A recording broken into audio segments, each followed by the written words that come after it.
Hello and welcome to Responsible Government Contracting. This workshop is part 2 of a 3-part series introducing government contracting. Today, Mr. Andy Bennett will discuss researching and finding opportunities with the government. Thank you, and find us on the web at nc-rgc.com. Today, we're going to be focused on part 2. Part 1, we talk about registration. So how to get started, how to set up your business, how to make sure that you are registered in the right places for government contracting for acquisitions, and kind of the lay of the land. We're going to do a little bit of a recap about that at the top here. Today, part 2, we're going to talk about research. How do you find those opportunities without, paying an arm and a leg? How do you discover what the agencies are and what they're buying, and how to actually find individual opportunities for you to pursue, for you to go after and submit proposals for. And then part 3, towards the end of the month, we're going to talk about how to actually develop those proposals, how to actually do the responses.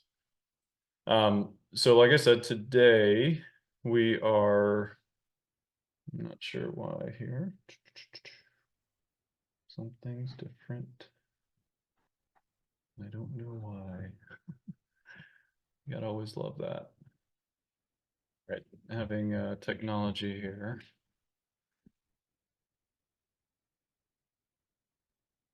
And part 2. I'll just go through.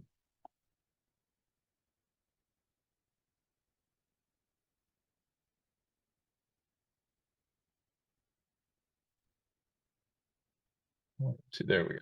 Okay, so as I said, part 2. I enjoy this because this is where we start to actually shift from the academic side of things, and this is the federal government and this is how it's structured, to what are those real opportunities, what are those real things that we can actually pursue. So don't be surprised that there's a bunch, and don't be surprised that it gets complicated very, very quickly. I took my family on a East Coast, history tour because, that's who I am. And went to Washington, D.C. with the kids, and went Jamestown and Williamsburg and all this kind of stuff, and just had fun, exploring history and good stuff.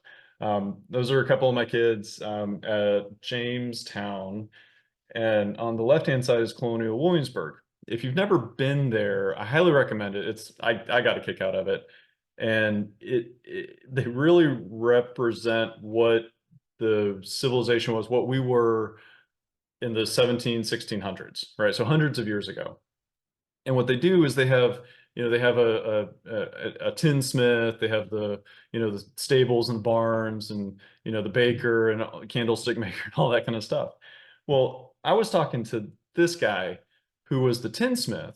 I said, you guys do your research and you figure out, who the actual people were that were doing this kind of thing. And would you have been, this guy, would you have been part of the army? And, would you have been a soldier, or how would this have worked?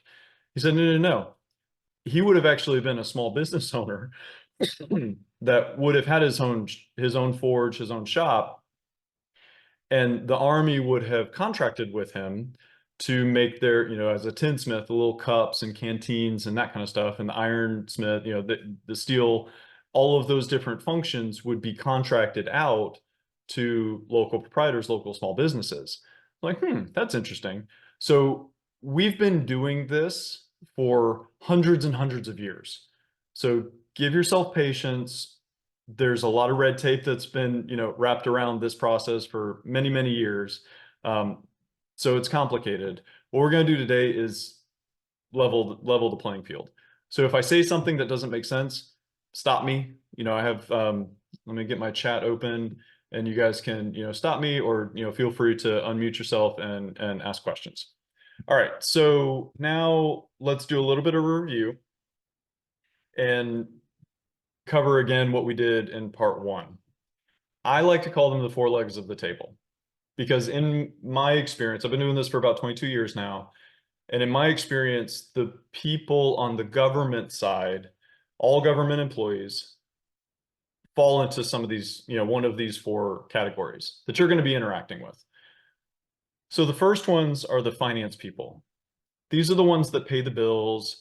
From a business perspective, think of them as like your accounts payable, accounts receivable, finance, invoicing, accounting. These are those people, right? Behind the scenes, back office support.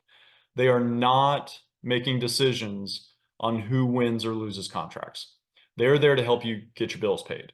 Like I talked about in part one, every single time with all of my clients that my clients win a contract and it's the first invoice for that new contract, I always call, because there's going to be at least two people listed in your contracts that you receive from the government, in your purchase orders and contracts. I've been doing this for a minute, guys, and I still call these human beings on the finance side before that first invoice is, before I submit that first invoice and say, hey, ma'am, sir, nice to meet you. My name's Andy. Like to make sure we're submitting our invoice per your instructions. This is how I understand it. Please let me know if I'm, if I'm off base or if I'm misinterpreting something. Very respectful, very professional, because 9 times out of 10, 99 times out of 100, however you want to say it, the biggest complaint that I hear from small business owners about working with the government is that they don't pay their bills, or it's difficult to work with, or whatever that, all kind of around the same thing. And I chuckle to myself because, okay, I run my own company and I use QuickBooks for my, for my accounting system. And I'm not making anywhere near $7-8 trillion a year like the federal government is. So imagine, and I'm not a finance guy, but imagine running an organization that big on finance systems. And in the federal government, there's, 5, 6 of them. It gets complicated. So when you have thousands and thousands of vendors, thousands and thousands of contractors submitting invoices every single month, all the time, you have to be very deliberate about how and you're using taxpayer dollars, so lots of people are keeping their eyes on you, right? You have to be very, very deliberate about how you're accepting those invoices, the formatting of those invoices, the accounting lines of those invoices, the structure. Everything has to be in place. So I take advantage, full advantage of these people and say, ma'am, sir, I want to get paid. Please tell me if I'm not invoicing you correctly. Please tell me how I need to do this so that we can get paid. And they are more than happy to do that, because most of their day is spent chasing contractors who did not submit correctly. All right. So just know that that's a thing. Pro tip, make sure you request from your contracting officers. If you're a small business owner, make sure you request from your contracting officers advanced pay or accelerated payments, because by law, as a small business, you're authorized net 10 terms. And if you're familiar with, financing, net 30 means you invoice and then within 30 days later, they have to pay you. Net 10 terms means you get your cash in your account faster, 20 days faster. So take it, that's why the rules are there. That's law, Small Business Act, Prompt Payment Act. So make sure you're using that. I'm not going to spend as much time talking about the commander here, but this is the, excuse me, this is the CEO, the president, the COO of a commercial company. But in federal, they don't have the same authority. So in commercial, if you're dealing with, another business and you're dealing with the president or CEO of the company, and that, man or woman says, yep, I like you, I want to write a contract to you, I want your business, or I want to, I want your support. They have the say, they have the authority, they have the signature authority to do that, to give that permission. In the federal space, they do not. So in the federal space, these folks, the commanders, the commander, the director, the secretary, whatever that job title is, that person gives direction, broad direction of what the organization is going to do. They don't have signature authority. Now we shift over to the folks that we're going to really be getting into the weeds trying to get into their brains today. Excuse me, the end user and the contracting officer. The end users are the operational people, the subject matter experts, the technical experts. If you're in janitorial services, these are going to be the building managers, facility maintenance, facility managers, government side. But these are the folks who know the square footage of the building. For computers, these are the folks that know they use, Dell computers versus HP computers, or Microsoft versus Apple, or whatever that technical detail is. If your business is specification or detail oriented, meaning that you're in manufacturing and maybe you have a 5-axis machine versus a 3-axis machine, that's a detail, that's a specification. If you're in computers and you have, a faster processor than your competition, that's a detail, that's a specification. If you are in janitorial services and you use, natural cleaning products or whatever that may be, or you have, tile or floor waxing machinery, right? Those are details, those are specifications. The end users are the ones that are going to be interested in that kind of information. So when we're talking and we're thinking about these people, that's the sales pitch to those folks. They're going to care about the work product, the details, the specifications. Save the best for last. Contracting officers, sometimes referred to as buyers, most frequently referred to as contracting officers. They have chains of command. So contract specialists and contract administrators are kind of support. They're more junior level contracting folks. Contracting officers are the final say on any contract. These are the ones that have signature authority. Let me say that again. The contracting officers are the only people in the federal government that have obligation authority for federal dollars. All right. So the contracting officers, very, very important, and they wear that very, very carefully. They are risk averse. They don't like to take chances. They like to know past performance. They like to know references. They like to see that you're a stable business. They like to see partnerships. They love, love, love partnerships. So don't think like on the commercial side, you have to be all things to, you have to do the entirety of the project. In government, they really like it if you partner with other folks because they see that as a more stable solution. Another thing contracting officers love that we're going to look at today is small businesses. I talk about this a little bit more, but for right now, the small business aspect is critical. And they've actually changed some of the regulations recently. So the percentages of the work of the acquisition dollars of that, $8 trillion number, 23% of that acquisition of the money they spend buying stuff and support, products and services, 23% of that has to be spent with small businesses, 5% with minority-owned companies, 5% with women-owned companies. This next one's a change. 5% now with veteran-owned companies, and then 3%, excuse me, with hub zone companies, historically underutilized business, like economically depressed areas. So those are the purview, the contracting officers are the ones that care about that. So if you do a great job, the end user is going to be interested in it.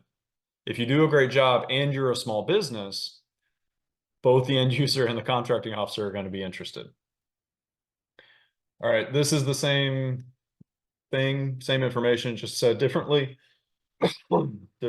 Just kind of seeing the flow of the requirements of the commanders, the top dog, they come up with the ideas, the broad direction, the program managers, end users, operational people take that broad direction and chop it up into little projects. Those requirements, those projects go over to the contracting officers, and then the contracting officers do the competition. They're the ones that are going to write the things that we're looking at today, the RFPs and RFQs. when we look for those people, and we're going to do some research today, I'm going to show you how to find some of these folks. And we've got 3 on. So if there are any small business owners that you want me to use your company as my guinea pig for research today, go ahead and put your little synopsis or your company and your industry in the chat. And first one to hit, I'll use you as my guinea pig. All right. So as we're looking for these folks today, these are not real people, so do not email them.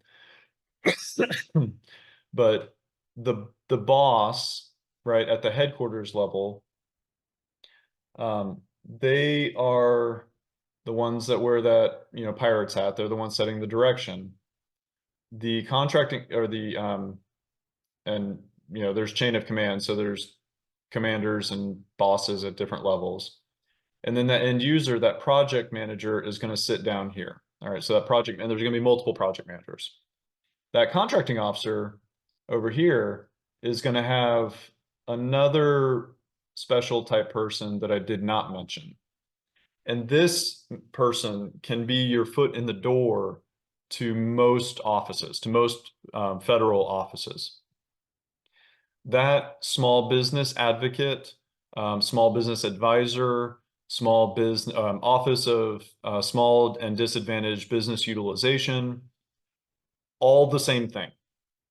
So if you are looking to do business with an organization, whether that's the Army, Army Corps of Engineers, the Air Force Logistics Command, Department of Transportation, FEMA, military or civilian, whatever that organization is, they're going to have many, many small business offices and many, many small business advisors that drink Kool-Aid, that drink water around the same water cooler that the other folks in their organization do.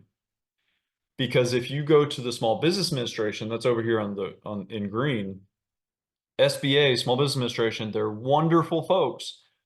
They are not the ones that are going to write you contracts, though. They're not the ones with the money. They're there to advise, to assist, to help direct, to give you kind of the lay of the land. The ones that have the money and the influence, the ones that we were talking about with wearing the silly hats, those are the ones in blue. So if you're talking to a small business advisor that has an email address like everybody else in their organization, FEMA, for example, and their email address is fema.gov, then you know that they're not with the Small Business Administration. You know that they're with FEMA, which means that they are going to understand how those contracting officers are going to think. So use that to your advantage, right? So that's, that's a foot in the door for you. Today, like I said, we're talking about research. So this is going to be important. I'm going to use these terms when we start to filter. So it's important for you to understand what these terms mean and where they are in the process. Don't get scared by this process, because this is the same process whether they're buying pens or whether they're building battleships and aircraft carriers. They don't have to do every step, and more often than not, they don't do every step in this process. This is just to show you what the process is.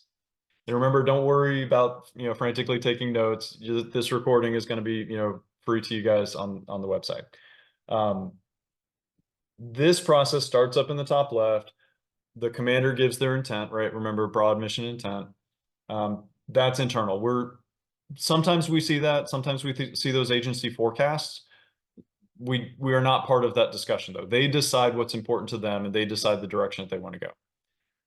Then, once the project managers and users start chopping up into little projects and handing over to the contracting officers, they're going to start doing outreach. They're going to start doing research.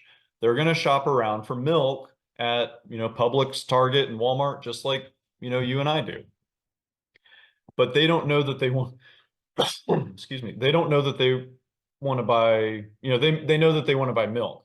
They don't know that there's oat milk and cow milk and almond milk and low fat and 2% and whole milk. They don't know all of those details. They just know that they need milk. So what they do is this thing called, market research, request for information, sources sought. And they're saying, hey, companies, businesses, industry, tell me the different types of milk that are available to me. Tell me about milk. Okay. So your response is going to be just that, 1 or 2 pages. Here's what we do. It's not a pricing. You're not giving pricing quite yet, but you're answering their questions. So this is a very short 1 or 2 pages. Usually the first page is your capability statement. We're going to talk more about that in part 3. If you are a small business, I highly, highly, highly recommend that you respond to these early stage questions. Why? This is a process thing, and you got to put 2 different things together here. Remember whose job it is to care about small businesses. Contracting officers, right? Who controls this process? Contracting officers. So the contracting officer has to they get fired, guys. They get fired if they don't hit those percentage objectives that I mentioned. So in order for them, they're busy, they got lots of contracts, they got lots of things going on. So in order for them to hit those percentages and meet the requirements that their end users are coming to them with, they do market research. They say, okay, great, I understand that there's this thing called milk. Now tell me, sources sought, now tell me who sells milk. Hey, my name's Andy. I've got my company. I'm a veteran-owned small business. I sell milk. Nice to meet you. In your capability statement, you have veteran-owned, you have minority-owned, you have woman-owned small, whatever your category is. What can the contracting officer do with that information? Now they know somebody that does the thing that they need for them to do, and it satisfies the small business requirement. If they get 2 or more, it's called the rule of 2. If they get 2 or more small businesses within the same category doing the thing that they need, they get 2 veteran-owned small businesses that sell milk, then they can then set aside that competition for just veteran-owned small businesses. Or if they're buying pens and they need a bunch of pens, and they get 2 woman-owned small businesses to respond to that request, to that source of sought, then the contracting officer can set aside that order for woman-owned small businesses. What does that mean? Instead of competing against everybody, you're only competing against other woman-owned small businesses, or you're only competing against other veteran-owned small businesses. You've restricted the competition. So you're only competing against other companies that are situated like you are. Okay, and it helps the contracting officers to satisfy their objectives. Going down in the rest of the process here, these are if there's going to be more detail, like super complicated. Maybe it's like janitorial services. Sometimes they'll do site surveys so that the people, industry, the people bidding on the jobs can actually see the facilities. That's industry days. Drafts, if it's really complicated, they might put a draft out so that they can get feedback and start the conversation. That's why this red line is here. Once this gets public, don't talk to don't talk to your end users contacts anymore. Don't pick up the phone and talk to the contracting officer anymore. You can do that beforehand all day long. Sit, meet with them, don't buy them lunch, go Dutch. It's okay. You're not allowed to buy the government anything. So talk to them, tell them that you're a small business all day long before that red line. But after that, all communications, all questions, everything's formal. Ma'am, sir, over email, they'll respond back, and then they'll post their responses to everybody. They won't say who you are, but they'll just say the question, and then they'll post everything to everybody so that it's a level playing field. Think insider trading. In this industry, it's called OCI, official conflict of interest. So that's why they keep that, separation there. These are just different steps. A request for proposal, request for quote. Orals is just a presentation one-on-one with your company and the government. Discussions is a different way of saying negotiations. They just call it discussions. BAFO, best and final offer. One more chance. If you've made it to BAFO, you're one of two, maybe three companies in the running. You're at the finals. You're at the championships. They're giving you one last chance to sharpen your pencil and reduce your cost some. You don't have to, but it's an opportunity to. And then they're going to close the door, pick the winner, and give an award. All right. Pro tip: regardless if you win or lose, and I know that sounds weird, regardless if you win or lose, I always request a debriefing. They don't always have to do it. There's some rules about when they have to and when they don't, but I always request a debriefing. What does that mean? You can send an email, because they're going to tell you if you've won or lost. Just reply back to that email and say, ma'am, sir, appreciate your time. Thank you for the opportunity to compete. Thank you for the award, or thank you for the opportunity. I would like to schedule a debriefing with you. Okay. So they're gonna coordinate that. What that gives you an opportunity to do is say, sit down, usually it's over the phone, sit down with the contracting officer, and they tell you why you won. They tell you why you lost. You were not highly rated in your past performance, or somebody else was more highly rated in their technical response. It gives you an idea of how to do better next time. Or if you won, what did you do that caught their eye in that proposal, so that you can do it again next time, right? So just use that as an opportunity, so that because these are human beings, guys. These are people. This is, it may feel like a gigantic, oh, the federal government. Set that aside. The federal government is lots and thousands of little offices across the country and around the world. Department of State, the military, we're around the world. It is one big government. They all follow this process, but it's human beings in thousands and thousands of offices around the world. Okay? So ask them, say, hey, how did I do? What did I do good? What did I do bad? What did I do well? What did I do poorly? Okay, so we talked in part one about the NAICS codes, a little bit more detail. Now, this is how you formally determine if you are a small business or not. These NAICS codes, and like I said, talk about this more in part one. This 6-digit number defines if you're a small business. So if you are a locksmith, your NAICS code, one of your NAICS codes, is probably going to be 561622. This number here is in millions of dollars, and it tells you that if you have a gross revenue, your company has a gross annual revenue of under $22 million for an average of the past 5 years, you are still a small business. If you're doing $25 million, $30 million every year, and you've averaged out for the past 5 years above that, congratulations, you're no longer a small business. But that's the threshold. That's what that means. And it's not fair to compare a landscape company with a locksmith company. So their size standard, that's what this is called, size standard. So their size standard is $8.5 million. So make sure you look at what your size standard is, and not, what a battleship manufacturer is, because it's going to be different. Excuse me. That's this column. If there's something in this column, it's the number of employees. Notice how it's only going to be one or the other. You're not going to have something defined in both, because that's complicated. That's not clear. So if you are in environmental remediation services, that's your line of business, you are a small business as long as you have 749 employees or less, right? As soon as you hire that, that's actually technically 750 employees.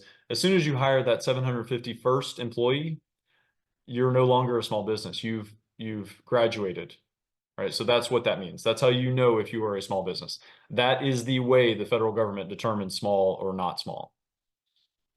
All right. Targeting. Now we're getting to it. What NAICS code is that? I sell that. I'm getting started. What NAICS code is that? So if I go research like we talked about in part 1, and I'm looking at this handy dandy website here called nikes.com, I'm going to put in the chat. I can come here and say, and this is a free site. I use this because I don't know all 1,307 of these NAICS codes off the top of my head, but I'm going to go here and I say, let's say chairs. So I may see 1, 2, 3, like 10, 15 different NAICS codes that fall into that chairs keyword search. Okay. I know chairs, so I'm going to pick my business and I'm going to pick the handful, 4 or 5 that kind of make sense. And maybe that's 337214. But that's the one I think because I'm Andy and that's how I read the regulations and that's how, so everybody across the entire government has to use that NAICS code when they're buying that thing, right? No. Like I said, these are human beings. So some contracting officers are going to agree with me and say, yeah, that's the NAICS code.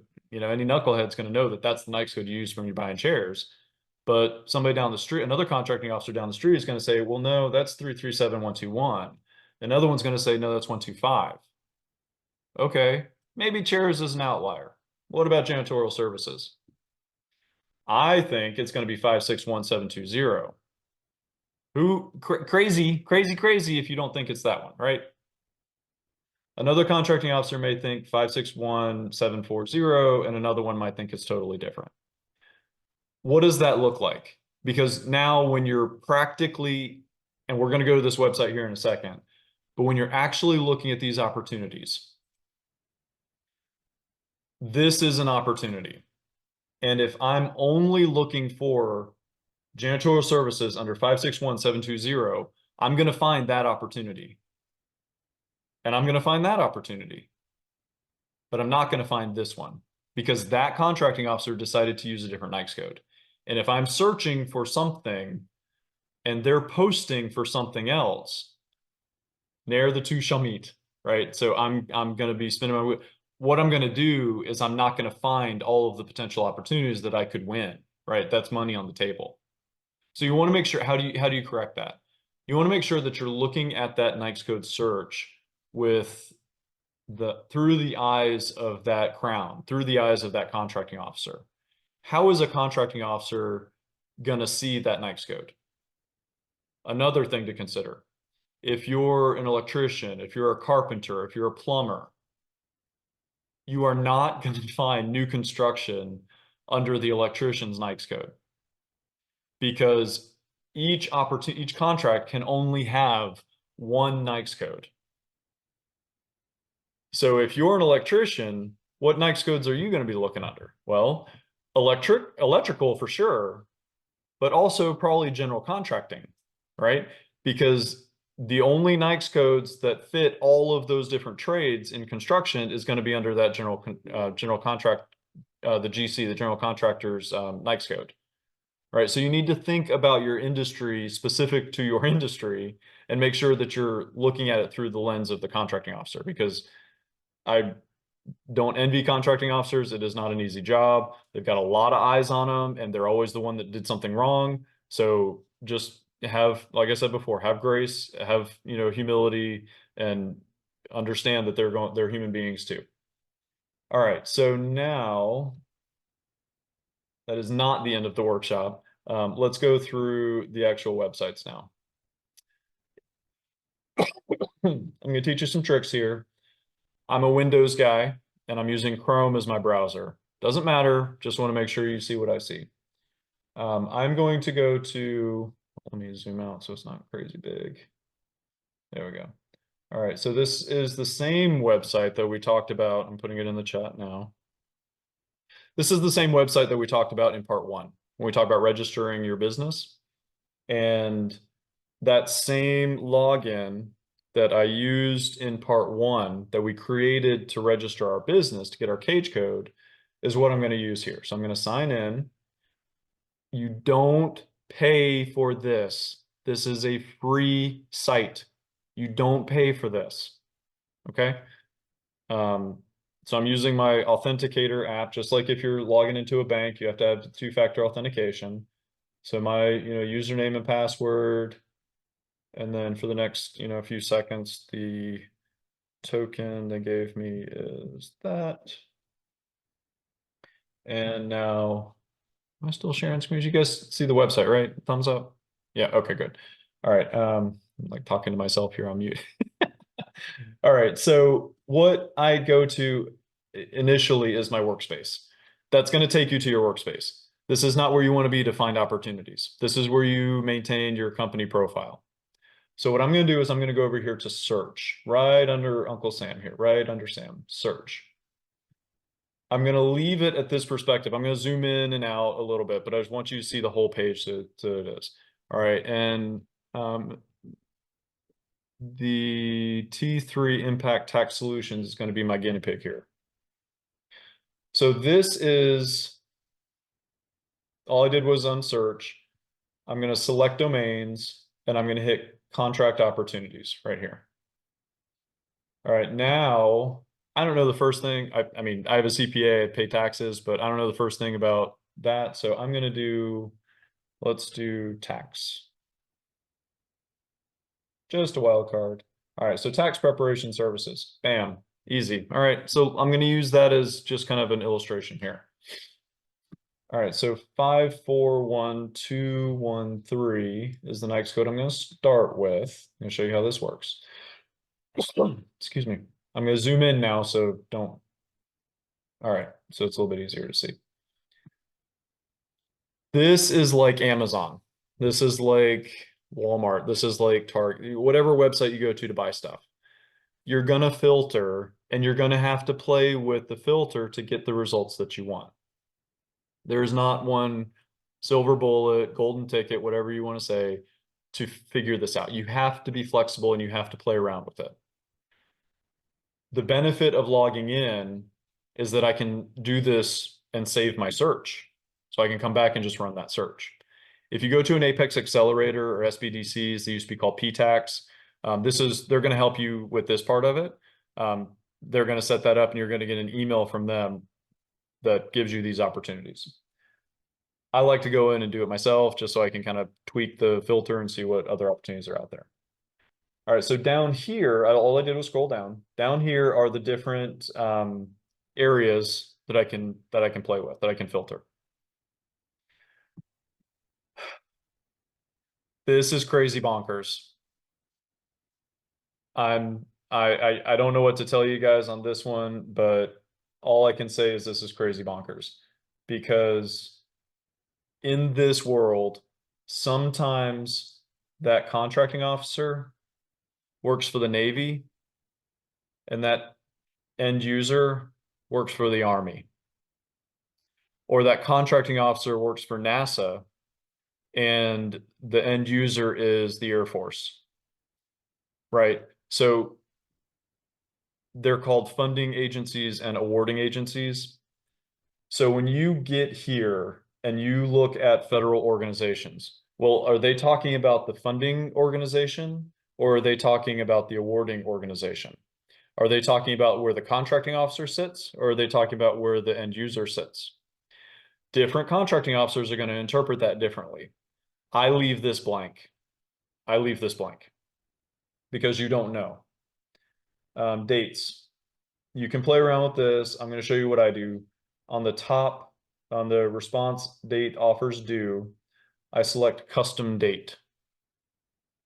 Because when I do custom date, it pops up these guys here. And today is Happy Valentine's Day, everybody. So today, I know in my business, it takes me 3 or 4 days to put a proposal together. So I don't want to see, because it's going to be frustrating. I don't want to see opportunities that are due 2 hours from now or a day from now, because I cannot get a proposal done in a day. I need, let's say, a week. I need 5 days to get a proposal done. So I'm going to put the 21st. So February 21st is my start date. And I don't care about opportunities that are due five years from now. I probably don't even care about opportunities that are due a year from now. I need cash in my pocket now. I need to get work. I need to get revenue. I need to pay my bills. So I'm going to look in, let's say, the 6-month time frame. All right. So it's February. So let's put this out to August. Let's just go to the end of August. So now I have put a window, a time window, just like searching for plane tickets, right? I put a time window on where those opportunities are going to post. When those opportunities are going to post. All right, notice type. This is that process that I showed you, with the red line down across the center there. This is that process. These are those terms. So I'm going to select several of them. I'm going to do it quick, and then you can see and take a screenshot of it, of what I do. I do not care about award notices because they've already been awarded. So that's not an opportunity for me to win work because they've already decided, they're just posting the award. All right, so I'm not going to waste my time with those. And justification, J&A justification, what that means is they've already decided who they want. They have 1,000 Dell computers and they just need one more. They're not going to buy an HP. They're going to buy another Dell, right? So consistency of brand, and there are certain reasons for justifications. So I'm not going to search for justifications because if a contracting officer is doing a justification for me, I'm going to know about that already, right? So I'm not going to waste my time with that one. So I leave that blank. So sources sought, pre-solicitation. These are the 5 that I put for my searches. All right, and then product. This is where that NAICS code comes into play. I'm going to put in my NAICS code. I'm going to show you something. All right, 541213. I can just put the whole thing in, or I can start typing, because as the NAICS code gets longer, it gets more specific. So if I just do 54, it's professional services, right? Tax is part of professional services. If I do 541, okay, 541 was it? 213. So 5412. Okay, now we're in accounting. I might just leave it at account. In fact, let's just leave it at accounting because that's kind of a more broad approach, right? I can do 13 and spell the whole thing out. That's just going to limit the results. So I'm just going to do 5412. I'll search for those. All right, I'm not getting a whole lot of hits, but that's okay. I'll show you how to address that in a second. Set asides. Remember what we talked about with sources sought. If they don't know and they're just going, the contracting officer is just going through that sources sought process because they don't know if there's 2 or more woman-owned small businesses that can do the work, it's not going to be set aside as a woman-owned small business yet, right? So if you might feel a tug to select, woman-owned small businesses. I encourage you not to. I leave this field blank, because you're going to capture, maybe you see a couple of minority owned business, set asides, but that's okay. Just move past those if you don't qualify. But if you really hone in on that one, you're going to miss all of those RFI opportunities, right? So I leave that blank. Place of performance. This is another crazy bonkers thing. Contracting officer, end user. Where are they talking about? Place of performance to me is pretty self-explanatory. It's where the work is being done. If I'm a contracting officer that has 300 contracts or orders that I need to do today, and I'm just clicking around and they ask for my location, maybe I put my location as a mistake and I don't put where the work's to be performed. Or maybe my end user doesn't specify, or maybe my end user has 15 buildings across 3 or 4 different states and it's not easy to pick one. Right, so there's lots of situations that I also leave this one blank. Contract awardee, again, if it's an awardee, it's not something I can bid on. It's already been selected, so I leave this one blank. And status defaults to active.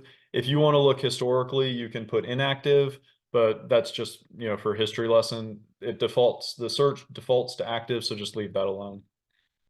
Okay, so just like Google, just like Amazon, if you're happy with the one thing that pops up, great, off to the races.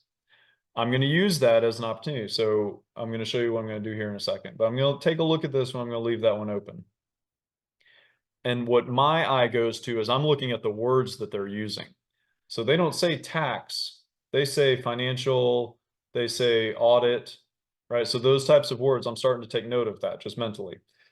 But I'm not getting a whole lot of results. So what do?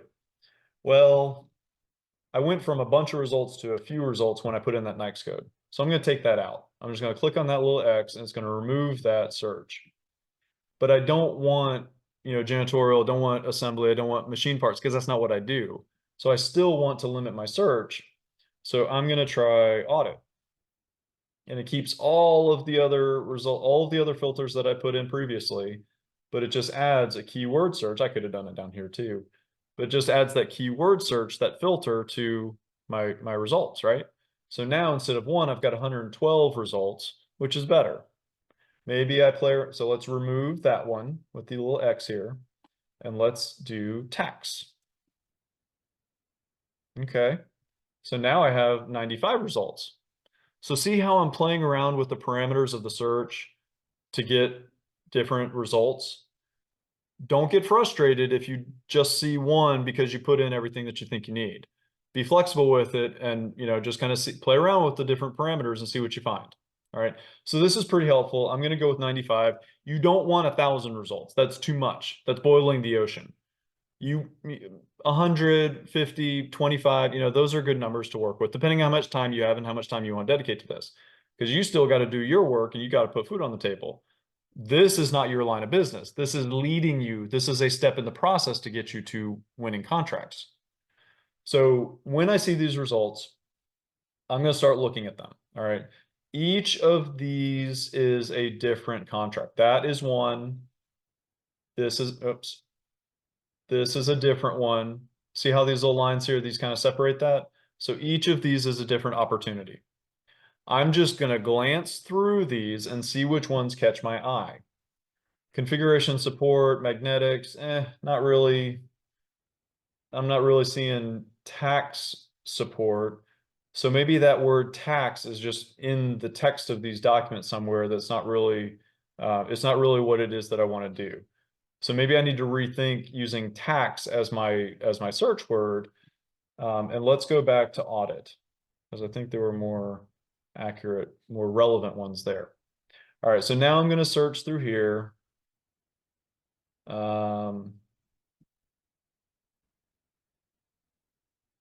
Let's do financial audit. And this is a Boolean search, so you can play with the and all capitals, you can play with or all capitals and quotation marks. Financial audit, if I can spell. Oops, there we go. All right, let's do quotation marks and filter. Okay, so 17 results with financial audit. Now we're getting somewhere. Residential contract services. Maybe that's something you do, maybe it's not. Warm Springs, dumpster service, probably not. Associated studies, architectural, centrifugal legions, systems. Maybe statistical support. Maybe the skill set to do that is the same as taxes. I don't know. Banking and financial senior advisor. Okay. Personal services contractor. That means it's like a 1099 to the government directly. So I'll open that one up just to see what it is. Another one. We've got a couple of those. Okay. So pro tip to save you some time, the mouse that I use has a scroller wheel on it. And I can push the button. All right. I don't know if Apple is the same way. I don't know if, different web browsers the same way, but on Chrome in Windows, this works for me. And all I'm doing when I click on that is on the wheel. Let me show you what happens. If I am over a hyperlink and I click on that button, it's going to open up a new tab. so that I don't have to click on it, read it, and then go back and click on another one and go back and break my flow. I can go through this full list, triage, pick the ones that really jump out at me, and then look at them later. Get through this list first, 5-10 minutes. Don't go down rabbit holes. It's going to be very, very difficult to keep yourself from going down rabbit holes. But go through it, read it, and then see, click on that, middle wheel to figure out which ones are kind of jumping out at you. And then go through each one of these. All right, so because now I've gone from, 112, 95, 17, I've gone from a bunch of results down to 1, 2, 3, 4, 5. 5 is manageable. If you can put out 5 quality proposals a month, you're on track. All right. Depending on what your objectives are. If you want to make $1 million this year, if you want to make $10,000 this year, you're going to have to decide how many proposals, how many contracts you need to bid on, because you're not going to win all of them. If you're winning half of them, you're doing really well, or especially getting started. So you want to filter down to the quality results that really focus on what you do. Do not get caught trying to make yourself fit into every one of these opportunities, because it's a tug. Oh, I can do that. Oh, I can do that, right? You want to really, really focus on the ones that are screaming you. Okay. So just, there's going to be opportunities, big government, lots of contracts, big government, lots of contracts. There's going to be opportunities tomorrow and the next day. So let me zoom back out so you see what it looks like. All right, so all I did was I went to one opportunity. I'm gonna leave a little bit of time for questions here, but we're coming up to time. So I'm gonna look at one of these opportunities. They all look the same. See how they're all formatted the same?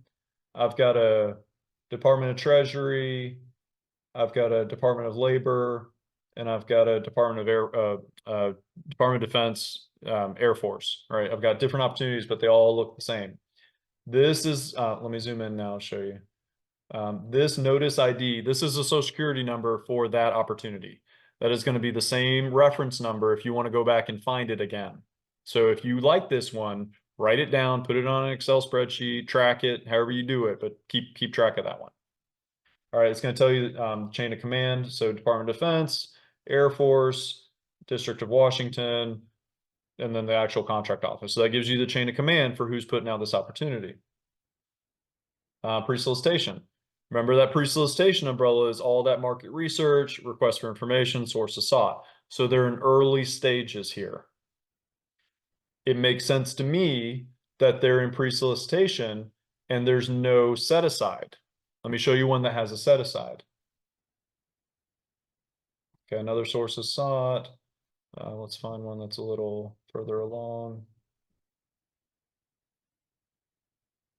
Let's just find one to show you real quick. Oof, there's not a bunch. Let's see here. All right, bingo. So if it's further along and the opportunity shows solicitation, it's going to tell you what the set aside is down here. Okay. So back to this one, they have not yet decided, which again makes sense to me because they're going through that pre-solicitation phase. They're in that RFI. And then down here, they're going to tell you a little bit more about the opportunity and what the actual work is that's getting done. They're going to give you some details about, PWS performance work statement. This is the scope. This is the work this is a detailed description of what the work is that's going to be done. Excuse me. Performance work statement, same thing as PWS. This is probably an update. Boom, boom, boom. Instructions to offers. That's where we're going to talk about that in part 3. And evaluations, we're going to talk about that in part 3. So they're going to tell you, and we'll talk about that next workshop, of how to actually respond. But just know that there are human beings, and here they are. There are human beings that are actually doing this work. And they are the ones that are going through this process. So if you like this opportunity, you can see these 2 human beings have been doing this since September 19th of last year. and they're now still going through this pre-solicitation process in January. So this one's probably a little complicated. Whereas some of these other ones, you know, there's no history to it, right? It's just going through the process. Yeah, I'll table that. I think this is a good pause point. We'll look at what those actual RFIs require and what the RFPs require and how to respond to them in part 3. But I do want to leave a minute or two for questions. You guys have any questions? I know this is really complicated, guys. Just give yourself a break. Watch this again. Come back to future workshops and ask questions. And you know, I'm here. So anybody have any questions?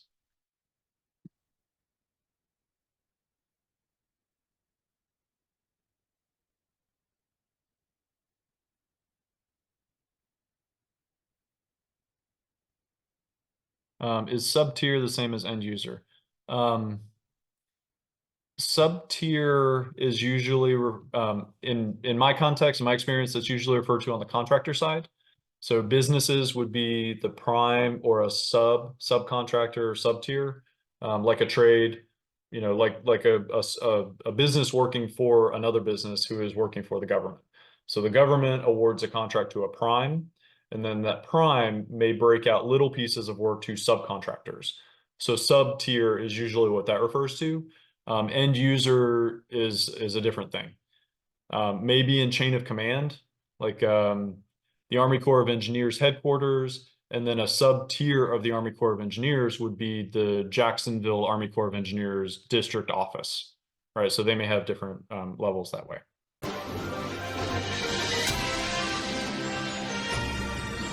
Thank you for your time today.